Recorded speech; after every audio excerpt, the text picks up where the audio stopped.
Welcome to Revisit Books podcast, where we turn books into bite-sized wisdom you can use every day. Today, we're getting into what might be, and I don't think this is an overstatement, the single most impactful skill you can develop in your life. I agree completely. We're talking about mastering your emotions. Yeah. Emotional intelligence, emotional regulation, all of it. Exactly. And our guide for this discussion is the incredible work of Marc Brackett, who's the director of the Yale Center for Emotional Intelligence. And this isn't, abstract theory. It's a very practical manual. Yeah, it is. And he really starts with some high stakes.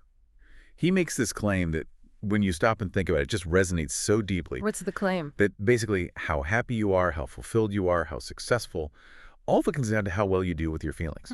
When I first heard that, my first reaction was, well, hang on, isn't it about talent? Right. Or hard work? But then you look at your own life, right? And almost every time something went really wrong, an argument that blew up, a missed opportunity because of panic, it was because of an unwise reaction to an emotion. Exactly. And the flip side is true, too.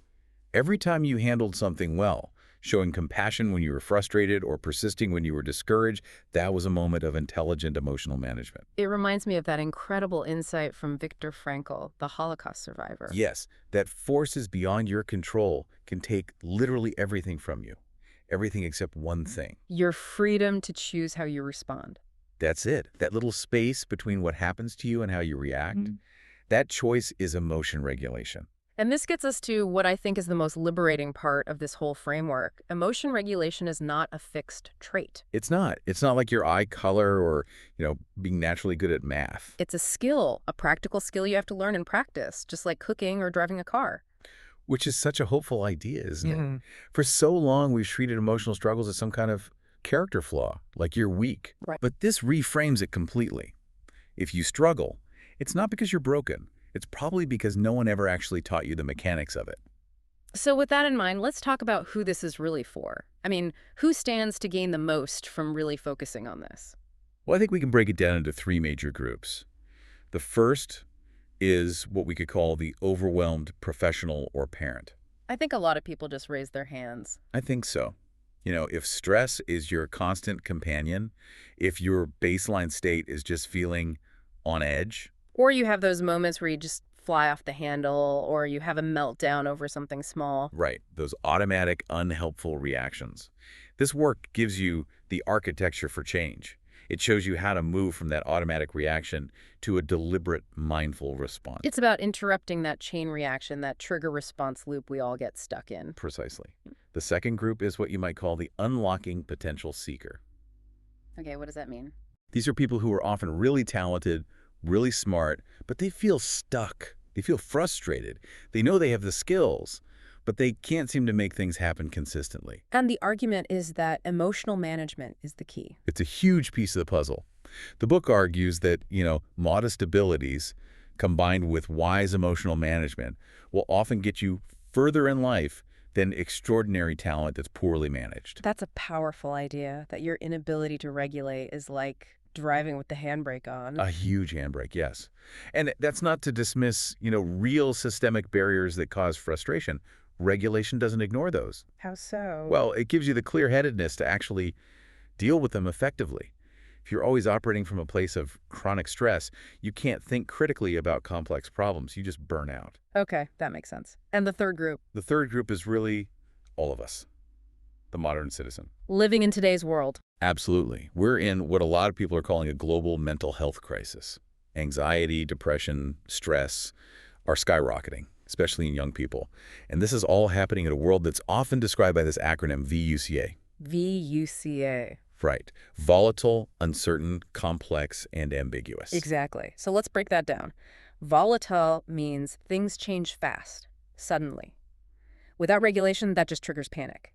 Well, Uncertain means you can't predict outcomes. Regulation helps you tolerate that ambiguity instead of fighting for a sense of control you'll never have. That's anxiety, right? The fight for control. And complex. Too many moving parts. Without regulation, we get overwhelmed, we simplify, we look for easy, often extreme answers. And finally, ambiguous. The meaning of events isn't clear. If you can't manage your frustration, you literally can't do the critical thinking needed to figure things out. So in a VUCA world, being unable to regulate isn't just a personal problem. It actually stops you from being an engaged thinking citizen. That's the argument. Chronic stress pushes us to our limits, and building these skills is like preventative medicine for the brain, for you and for society. All right, so let's get into the practical side. Where do we start? The first big takeaway is this foundational idea. Your mindset is the master key. It is. This is where we bring in Carol Dweck's famous work on fixed versus growth mindsets, but we apply it directly to emotions. So the belief that you can change versus the belief that you can't. Right. If you go into this thinking, I'm just an angry person or I'm naturally anxious, you've already lost. That fixed mindset is a total barrier to regulation. What are the specific dangers of thinking that way about our feelings? They're huge, and they create a vicious cycle. People with a fixed mindset tend to see their emotions as a problem, a hindrance. And because they believe they can't change, they don't even try. So they don't put in the effort. Why would you? And the data shows these individuals have worse psychological health, more anxiety, more depression, and they often become hyper-emotional. Their feelings end up running the show. I can see the loop there. I believe I can't control my sadness, so I don't try any strategies. Then the sadness controls me, which just proves my original belief. You've got it. It's a self-fulfilling prophecy. They see any emotional setback as proof that they're incapable, instead of seeing it as part of the learning process. So this is where cultivating a growth mindset is so essential. It starts with a simple self-assessment, right? Just asking yourself, do I believe I can get better at dealing with my feelings? That belief is the pivot. Yeah. And the brain science on this is just fascinating. When they looked at students' brains while they reviewed mistakes, the fixed mindset kids, their brains basically shut down. Very little neural activity. They just checked out. They checked out.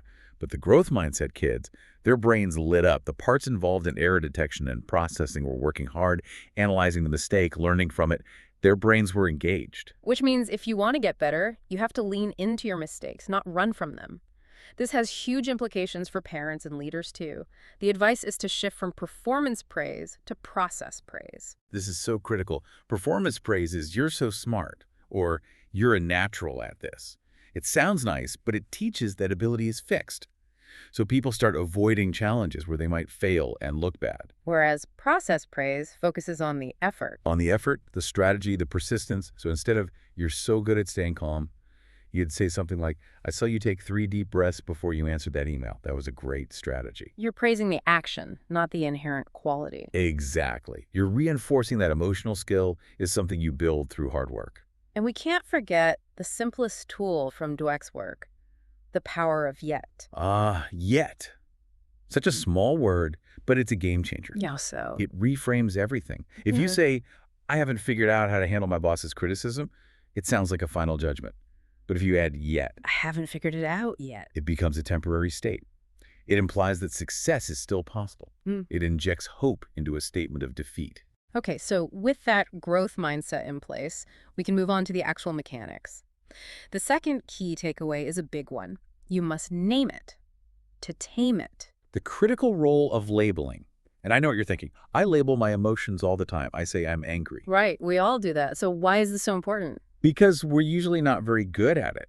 We use simple, broad labels. And inaccurate labeling is the single biggest roadblock to an effective response. Labeling is the bridge from your internal feeling to your external action. So if you misdiagnose the feeling, you'll choose the wrong strategy. It's like a doctor prescribing the wrong medicine. You have to get more specific. You have to seek nuance and find what the book calls the core relational theme. Okay, let's unpack that. Give me an example. He talks about the difference between resentment and anger. Yes, this is a great one. We often think resentment is just a form of anger. But when you dig deeper, resentment is almost always a function of envy. Envy. How so? So you might resent a coworker who got a promotion. You think you're angry at the injustice. But the core relational theme might be envy that you haven't gotten what you feel you deserve. Wow, that completely shifts the focus. If it's just anger, you might fight the system. But if it's envy, the work is internal. It's about addressing your own unmet needs. Exactly. Address the anger and the envy remains. Address the envy and the resentment dissolves. We see the same thing with shame and guilt. We use those interchangeably all the time. We do, but they are worlds apart. Guilt is about behavior. I did something bad. Guilt is productive. It makes you want to repair the situation. And shame. Shame is about the self. I am bad. Shame is paralyzing. It leads to hiding and defensiveness. If you mislabel deep shame as simple guilt, you can't fix it with an apology.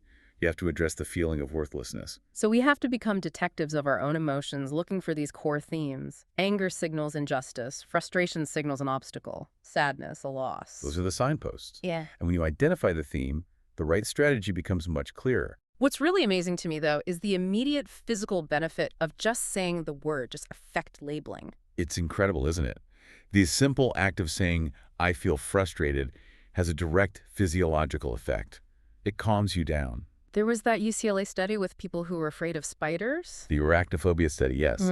They found that when the participants who were terrified of spiders simply named their fear out loud, used specific labels for it, their measurable physical distress went down significantly. So what's actually happening in the brain at that moment? Okay, so when you just feel a strong emotion, the activity is all in your amygdala. That's the brain's alarm system, the hot system. Right. But when you put a precise word on that feeling, the activity shifts. It moves to the prefrontal cortex, the part of your brain responsible for language, self-control, and rational thought. The cool system. The cool system. So the act of labeling literally dampens the alarm signal from the amygdala. You're moving from the impulsive brain to the thinking brain just by naming the feeling. Which is the perfect lead-in to our third key takeaway, the hot to cool transition strategies to deactivate the moment. This is all about creating psychological space, that little gap between the trigger and your response. The mission is to get out of that reflexive hot system and into the strategic cool system. And it all starts with one non-negotiable step. The pause. You have to pause. It doesn't matter if it's counting to 10, taking 3 slow breaths, biting your tongue. You have to interrupt the automatic reaction. It's like hitting a circuit breaker. It is. It gives your thinking brain, your prefrontal cortex, a split second to come online and take over from the amygdala. Without that pause, none of the other strategies work. So once you've hit the pause button, you can use some cognitive techniques to create more distance. The first one is spatial distance. Spatial distance isn't about physically running away. It's about mentally removing yourself from this situation. Brackett tells a story about his dad using a TV screen technique. What's that? When a relative was yelling at him, instead of just absorbing the anger and humiliation, he would imagine he was watching the whole scene play out on a small TV screen across the room. So he became an observer of a bad drama, not a participant. Exactly. It lets you analyze what's happening without being swallowed by the emotion. Now, this isn't about avoiding the problem forever. That's what I was going to ask. Isn't that just suppression? It can be, if you misuse it. The goal is temporary deactivation. You use the technique to bring the emotional heat down from a 10 to, say, a 4. Once you're calmer, you re-engage and deal with the issue strategically. It's a tool, not a permanent escape. Got it. Okay, the second technique is temporal distance. This one is so good for small, everyday annoyances. You project forward in time. You ask yourself, will this canceled flight, or this traffic jam, or this annoying email, will it matter in 2 hours? Will I even remember it next week? And usually the answer is no. Usually it's no.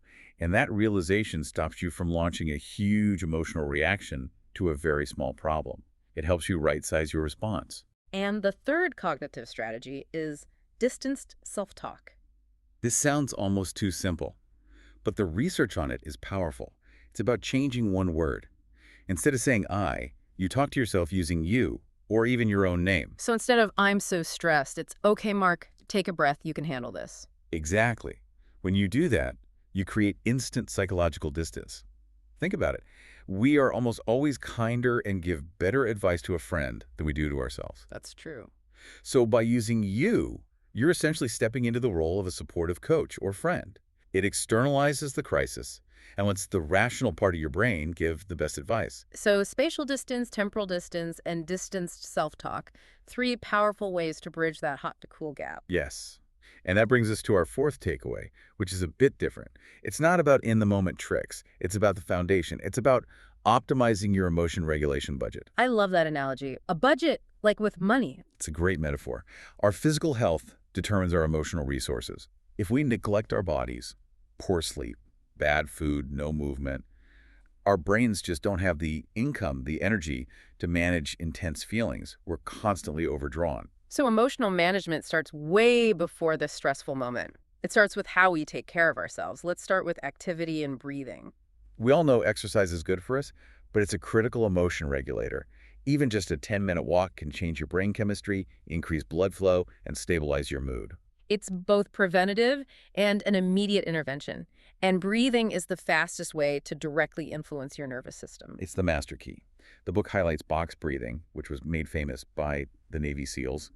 The whole point is to stimulate the vagus nerve. Which is the nerve that calms us down, right? The rest and digest system. That's the one. Box breathing works by making your exhale just as long as your inhale. The cycle is inhale for 4 seconds, hold for 4, exhale for 4, hold for 4. And that long exhale is the signal. That's the signal to the vagus nerve that the threat is over. It physically slows your heart rate. It's like hitting the calm button on your body. But the key is to practice it when you're already calm, so the habit is there when you actually need it. Okay, next up in the budget, nutrition and emotional eating. This is a tricky one. It is. Because when we're stressed, our bodies release a flood of cortisol. And cortisol does 2 things. It blocks the hormone that tells your brain you're full, and it makes you crave high-calorie comfort foods. So your brain is actively working against you, seeking a quick fix. It's seeking self-medication. And that creates this destructive cycle. Stress causes the craving. Eating the junk food reinforces that food is the answer to stress, which makes you feel worse physically, which depletes your regulation budget even more. So how do you break that loop? The key is mindful eating. This isn't about a specific diet. It's about paying attention, eating slowly without distractions, and really listening to your body's signals of hunger and fullness. It puts you back in the driver's seat. And finally, the absolute foundation of the whole budget, sleep hygiene. If you get this one wrong, nothing else matters. Getting less than about 7 hours of quality sleep is a catastrophe for emotional regulation. I've definitely felt that. If I'm sleep deprived, a tiny annoyance feels like a major crisis. My filter is just gone. That's exactly it. Sleep deprivation puts your body in a low-grade state of chronic stress. Your amygdala, the alarm center, becomes hyperreactive. Yeah. So prioritizing sleep, really being strict about it, isn't just about physical health. It's probably the single most powerful emotional regulation strategy there is. As we start to wrap up, what's the core message we should leave with? I think the main thing is that this is a process, not a destination. It's a daily commitment. You're never done. And the goal isn't to get rid of emotions, right? Not to fix them. Not at all. It's about allowing all emotions to be there without judging them, understanding what they're trying to teach you, and then using that information to take productive action. And to do that, we have to be patient with ourselves, which leads to the motivational nudge. Start small and focus on mastery. Yes, change is hard. You will fail.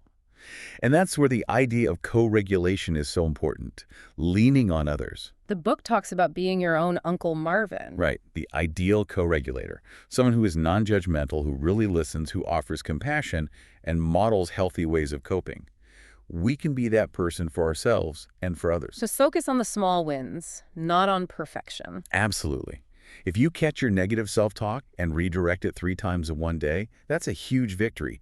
If you take 5 minutes for box breathing in the middle of a chaotic day, celebrate that. Those are the small habits that build real, lasting resilience. It's like Aristotle said, we are what we repeatedly do. Excellence, then, is not an act, but a habit. That's today's breakdown. While this discussion cannot replace the book's full text, it can offer a glimpse into its teachings. I hope you found this discussion helpful, and I look forward to sharing more. Let me know what book next you want to discuss.